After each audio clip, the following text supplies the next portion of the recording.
গত মে মাসে একটা টেসলা পিছন থেকে এসে ধাক্কা দেয়।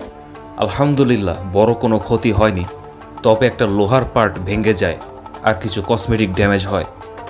প্লাস্টিকের ড্যামেজগুলো আমি ইগনোর করতে পারতাম, কিন্তু লোহার পার্টটা চেঞ্জ করা অত্যন্ত জরুরি ছিল। তাই নতুন পার্ট লাগালাম। আর যেহেতু অ্যাক্সিডেন্ট করেছি, ভাবলাম টিভিএস অফিসিয়াল সার্ভিস সেন্টার থেকে একটা সার্ভিস করিয়ে নিই। এক্সপিরিয়েন্স ছিল অত্যন্ত বাজে। আমি মাস্টার সার্ভিস করতে চেয়েছিলাম, কিন্তু তারা নানা রকম ভংচং বুঝ দিয়ে আমাকে জেনারেল সার্ভিস করতে বাধ্য করে। আর যেটা আমার সবচেয়ে খারাপ লেগেছে, কাজের মধ্যে তারা সিরিয়াস ছিল না, তারা হুড়া করে কাজ শেষ করতেছে। গতকালকে ঝুম বৃষ্টি হয় এবং আমাদের রাস্তা কক্সবাজার হয়ে যায়। এক কাজে ধানমন্ডি শঙ্কর গিয়েছিলাম। ফেরার সময় কোমর পানিতে আটকা পড়ে গেলাম। উপায় না পেয়ে সেই পানি দিয়েই বাইক চালিয়ে আসতে হয়েছে। পরে দেখলাম এক্সস্ট দিয়ে ইঞ্জিনে পানি ঢুকেছে। পানিতে চালানোর সময় বাইক একবার বন্ধ হয়ে গিয়েছিল।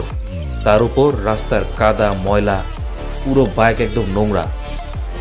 এরপরে বাইক থেকে একটি অজানা শব্দ আসা শুরু করলো। চেইনও অনেক লুজ হয়ে গেল। তখন বুঝলাম আরেকটা সার্ভিস খুব দরকার।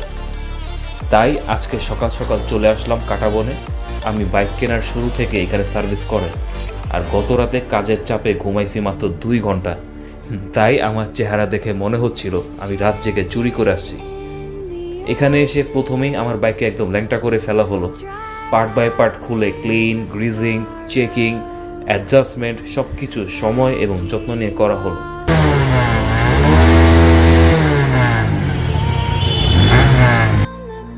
প্রপার বাইক ওয়াশ, তাও আবার সার্ফ এক্সেল দিয়ে, লল।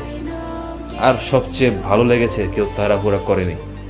পেছন থেকে একটা টেসলা মারার কিছুদিন আগে আমার বাইকের সাইডে একটি বাস মেরে দেয়। আমার ডান দিকের ইন্ডিকেটরটি ভেঙে যায়। এটাও সুন্দর করে কাঁটাবনের ভাইয়াটা ঠিক করে দেয়। তো বাইকের কাজ শেষ করে, ওয়াশ করা শেষ করে মেকানিক টেস্ট ড্রাইভ দিয়ে আসে, অল ওকে বলে। তারপর যিনি মেইন ইঞ্জিনিয়ার, আমরা তাকে আদর করে ওস্তাদ বলি, সেও একটি টেস্ট ড্রাইভ দিয়ে আসে, সব কিছু ইনশিওর করে যে সার্ভিস ঠিক আছে।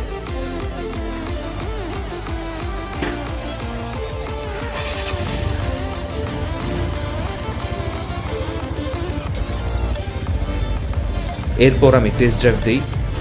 আমি 100% স্যাটিসফ্যাকশন নিয়ে বাসায় চলে আসি। এখন আমি একজন হ্যাপি কাস্টমার। আলহামদুলিল্লাহ, আমার বাইক এখন স্মুথ চলতেছে।